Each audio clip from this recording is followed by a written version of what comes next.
اور ایک اور حدیث ہے جو کم از کم صحیح بخاری میں 4 دفعہ ڈیٹیل کے ساتھ آئی ہے، وہ سیدنا ابو بکر کا خطبہ ہے نبی صلی اللہ علیہ وآلہ وسلم کی وفات کے فوراً بعد۔ خیر رسول اللہ فاختار الرفیق الاعلی من الجنہ۔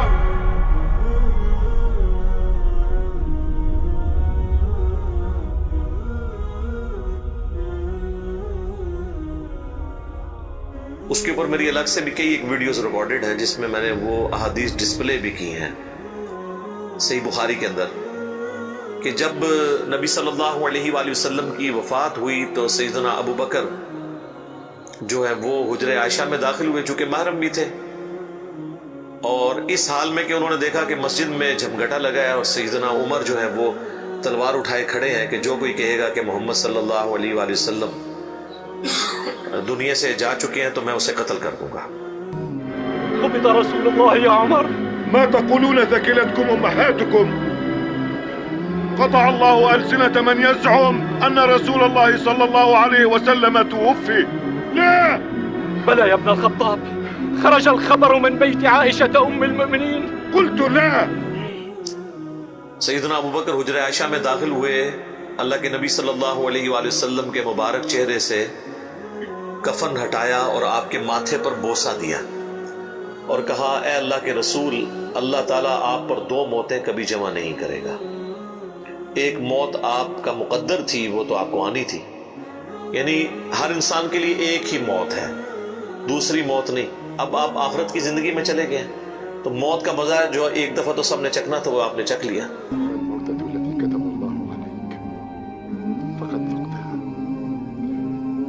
تصيبك موتة بعدها أبدا۔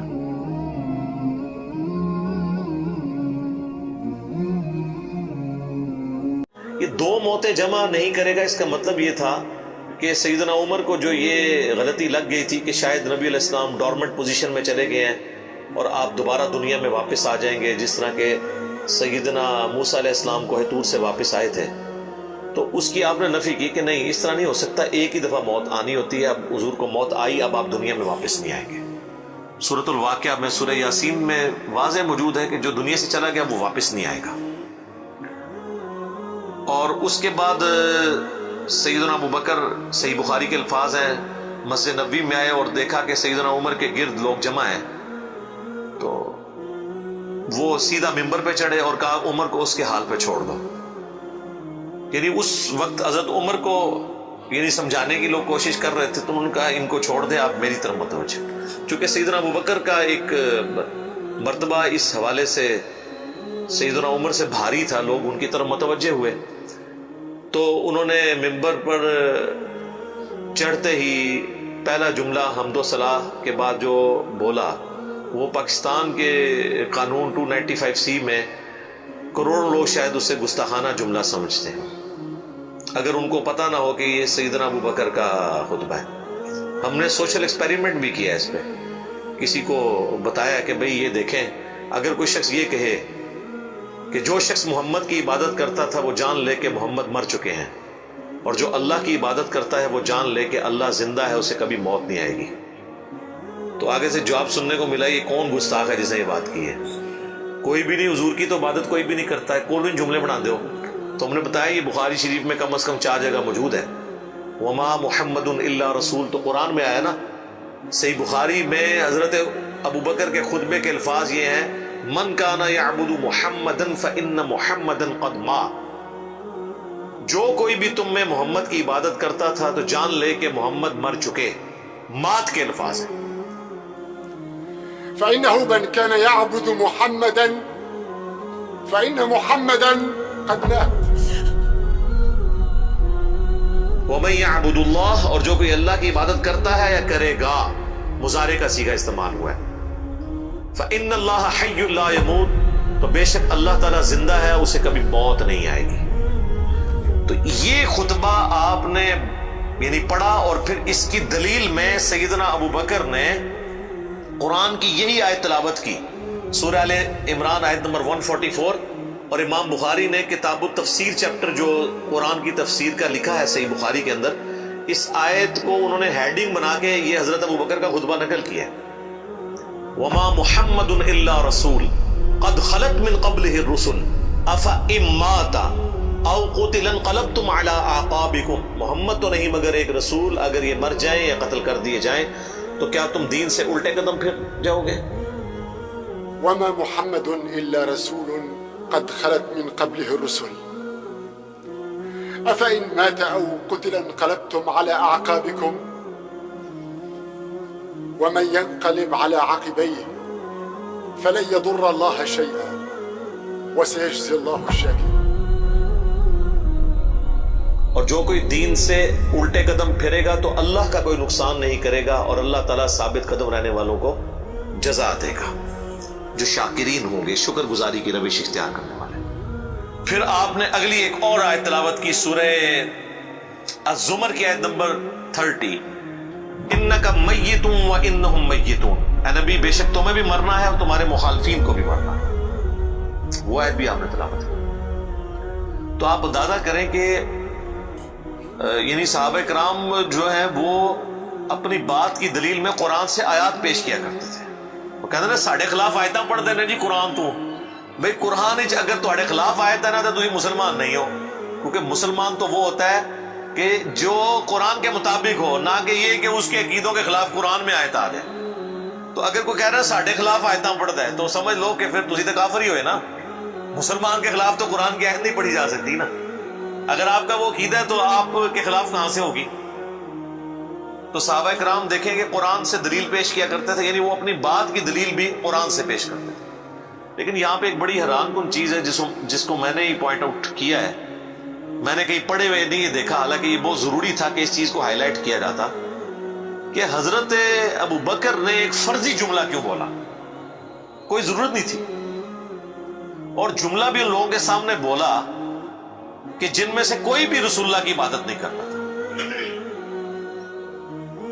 یہ لوگ ہوتے تو یہ ان کو کھڑے ہو کے کہتے ہیں تو کی اتنے تقریرہ پہ کرنا ہے، کو دروشی پڑھ تو اتنے حضور دی میت ہوتے تو اتنے گستاخانہ آیتاں پڑھ رہے ہیں کہ جی جو محمد کی عبادت کرتا تھا وہ جان لے کے محمد مر چکے ہیں. ایک اتنے لکھے ہے قرآن نیچے، کون ہی گلا بنانا ہے، سیدھے کوئی عبادت نہیں کرتے، خود سے ہی باتیں بناتے ہو. سیدنا ابو بکر نے بیسیکلی امت کو یہ میسج دیا کہ نبی اسلام کی تعلیم یہ ہے کہ آپ کو بت نہیں بنانا. اور اس میں بولا کرتا ہوں کہ یہ محمد رسول اللہ صلی اللہ علیہ وآلہ وسلم کی کامیابی ہے کہ آپ نے ایسی ٹیم اپنے بعد چھوڑی ہے جو ان کی میت میں ان کے فضائل بیان نہیں کر رہی، توحید بیان کر رہی، کیونکہ ان کو پتا تھا کہ محمد رسول اللہ سے بھی آلموسٹ 500-600 سال پہلے ایک شخصیت دنیا میں گزری جس کے نام پہ دنیا کا سب سے بڑا شرک ہو رہا ہے، عیسیٰ ابن مریم. نبی صلی اللہ علیہ وآلہ وسلم نے ایک دوسرا عیسیٰ ابن مریم بن جانا تھا اگر صحابہ کرام شروع میں اس معاملے کو کل نہ کرتے.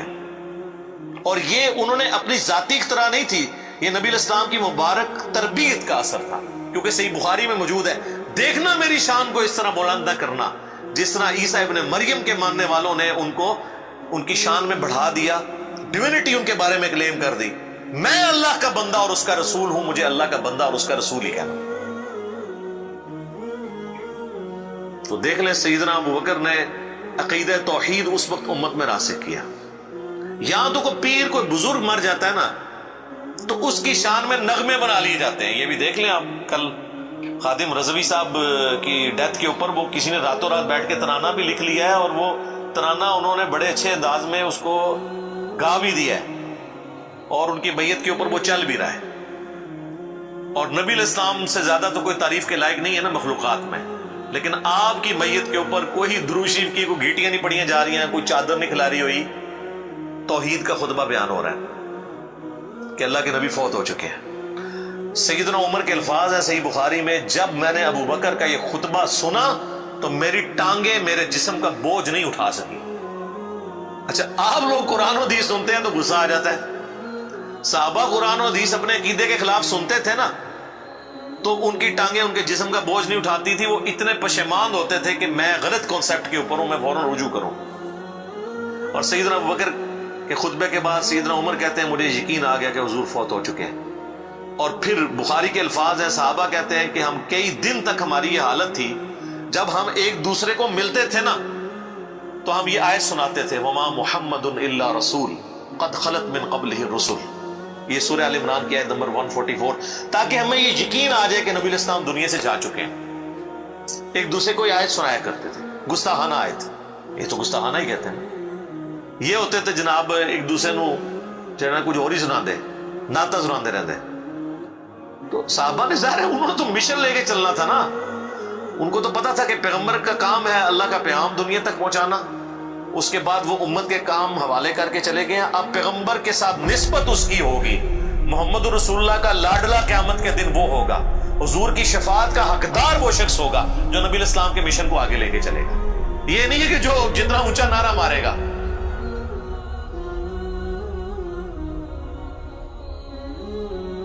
یہ چیز نہیں، ہم لوگوں نے تو اس حوالے سے بالکل کنسپٹ جو ہے نا وہ بدل لیے ہوئے ہیں، چونکہ ہم نے قرآن پڑھا نہیں ہے اس لیے ہمیں اندازہ نہیں ہے کہ قرآن پاک میں نبی صلی اللہ علیہ وآلہ وسلم کا سچا محب اور سچا پیروکار کس شخص کو ڈکلیئر کیا گیا ہے، جو آپ صلی اللہ علیہ وآلہ وسلم کا مددگار ہوگا ان کے دین کے بارے میں۔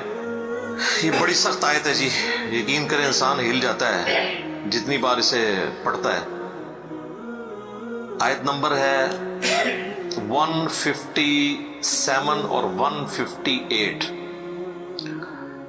الذين يتبعون الرسول النبي الأمي الذي يجدونه مكتوبا عندهم في التوراة، یعنی اہل ایمان کے بارے میں آ رہا ہے کہ یہ اس نبی کی پیروی کر رہے ہیں، اس نبی امی کی جس کا ذکر یہ لکھا ہوا پاتے ہیں اپنے پاس تورات اور انجیل میں۔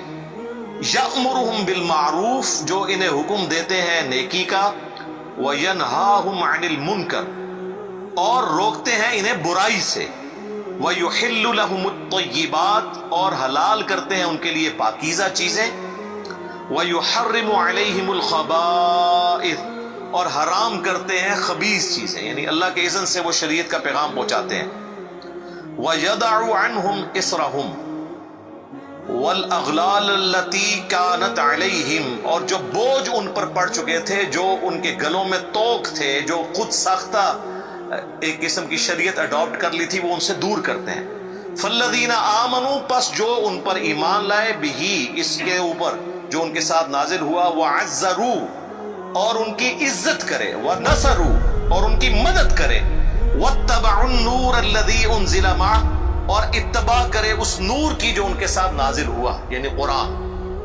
اولئک هم المفلحون، یہی لوگ ہیں جو کہ فلاح پانے والے ہیں۔ یعنی اللہ تعالیٰ فرما رہا ہے کہ نبی صلی اللہ علیہ وآلہ وسلم کا سچا امتی کون ہے؟ جو کہ ایمان لے کر آئے ان پر، اس کے بعد ان کی عزت کرے۔ یہ تو دونوں آسان کام ہے، ایمان بھی لاتے ہیں لوگ، عزت ضرور سے زیادہ کر رہے ہیں۔ ظاہر ہے کہ جب یہ کہیں گے خدا کا پکڑا چھڑائے محمد، محمد کا پکڑا چھڑا کوئی نہیں سکتا، غلوف کر رہے ہیں۔ رسول اللہ کے سامنے یہ کوئی جملہ بول سکتا ہے؟ اللہ جس کو پکڑ لے گا نا، نبی الاسلام اس کو چھڑوائیں گے نہیں، نبی الاسلام چھڑوائیں گے اس کو جس کو چھوڑنے کا اللہ اذن دے گا۔ دھونس کے ساتھ کوئی کسی کو نہیں چھڑوا سکتا، شفاعت بالاذن ہے۔ ہر دفعہ نبی علیہ السلام جا کے سجدہ کریں گے اور اللہ تعالیٰ اذن عطا فرمائے گا اور مقرر کرے گا تعداد کہ اتنے لوگوں کو جن کا ایمان اس لیول کا ہے ان کو نکال لیں، جن کا ایمان اس لیول کا ہے ان کو نکال لیں۔ نبی علیہ السلام اپنی مرضی سے کچھ نہیں کر سکتے، یہ تو عقیدہ ہی گستاخانہ ہے۔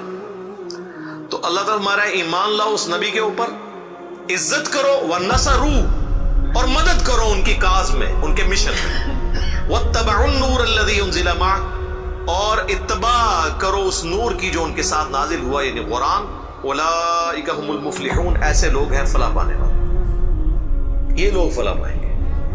تو فلاح کے لیے صرف ایمان لانا ضروری نہیں ہے، بلکہ رسول اللہ کی مدد بھی کرنی ہے، آپ کی عزت اور تعظیم کے ساتھ آپ کی مدد اور قرآن کی پیروی۔